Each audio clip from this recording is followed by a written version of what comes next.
বরিশালে নিরাপদ অ্যাম্বুলেন্স পার্কিংয়ের দাবিতে বিক্ষোভ মিছিল। বিস্তারিত দেখুন প্রতিনিধি SM নওরোজ হীরার পাঠানো তথ্য ও ভিডিওতে।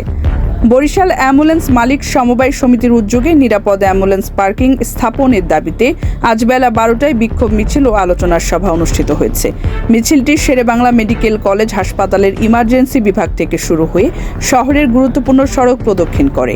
সংক্ষিপ্ত সমাবেশে বরিশাল অ্যাম্বুলেন্স মালিক সমিতির সভাপতি ফিরোজ আলম, সহসভাপতি আজিজুর রহমান, সাধারণ সম্পাদক সজীব হোসেন, সুজন চৌধুরী, শাহাদাত খান, সোহেল কাজী, ইউসুফ হাওলাদার, আল আমিন সহ প্রমুখ বক্তব্য রাখেন।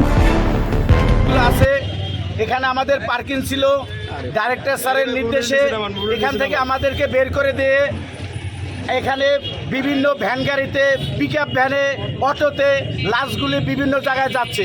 আজকের এই রুগীর যে লোকজন স্বজনরা আছে, লাশের যে স্বজনরা আছে, তারা বিভিন্ন দুর্ভোগে ভুগতেছে। বক্তারা উল্লেখ করেন, বরিশালে বাস, ট্রাক ও সিএনজির পার্কিং সুবিধা থাকলেও অ্যাম্বুলেন্সের কোনো স্থায়ী পার্কিং নেই। পূর্বে মেডিকেল কলেজ হাসপাতালের ভিতরে পার্কিং থাকলেও শেরেবাংলা হাসপাতালের পরিচালক হঠাৎ করে অ্যাম্বুলেন্সগুলো বাইরে সরিয়ে দেন। বরিশাল অ্যাম্বুলেন্স মালিক সমিতি ইতিপূর্বে 12 লক্ষ টাকা খরচ করে পার্কিংয়ের ব্যবস্থা করেছিলেন। আমরা অ্যাম্বুলেন্স চালকরা আজকে মানববন্ধন করেছি আরও 5 দিন আগে। এই 5 দিন ধরে আমাদের একটা দাবি ছিল, আমাদের একটা ভিতরে একটা পার্কিং দেওয়ার জন্যে, এবং পার্কিং দিছিল কী জন্যে, কী কারণে সেই পার্কিংটা তুলে নেওয়া হয়েছে আমরা জানি না। আমাদের গাড়িগুলো বের করে দিয়েছে, আমরা কোথাও গাড়ি রাখার জায়গা পাচ্ছি না।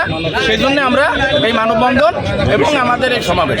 হ্যাঁ, আমাদের দাবি, মেডিকেলের ভিতরে আমাদের 100-র উপরে গাড়ি, অর্থাৎ আমাদের city corporation, tank lorry stand parking, bus stand, CNG stand, সব কিছু সিটি কর্পোরেশন সহযোগিতা করে এবং প্রত্যেক জায়গায় সমাধান করে দেয়। অতএব আমাদের গাড়িগুলা ডাইরেক্টর সাহেব রাখার জন্য আমরা সেইখানে প্রায় 10 থেকে 12 লক্ষ টাকা বিভিন্ন ধরনের লেবার শ্রমিক দিয়া আমরা সংস্কার করার পরে আমাদের গাড়িগুলা, সে বলছে যে আপাতত আপনারা বাইর করেন, কয়দিন পরে আপনারা আবার ঢুকবেন।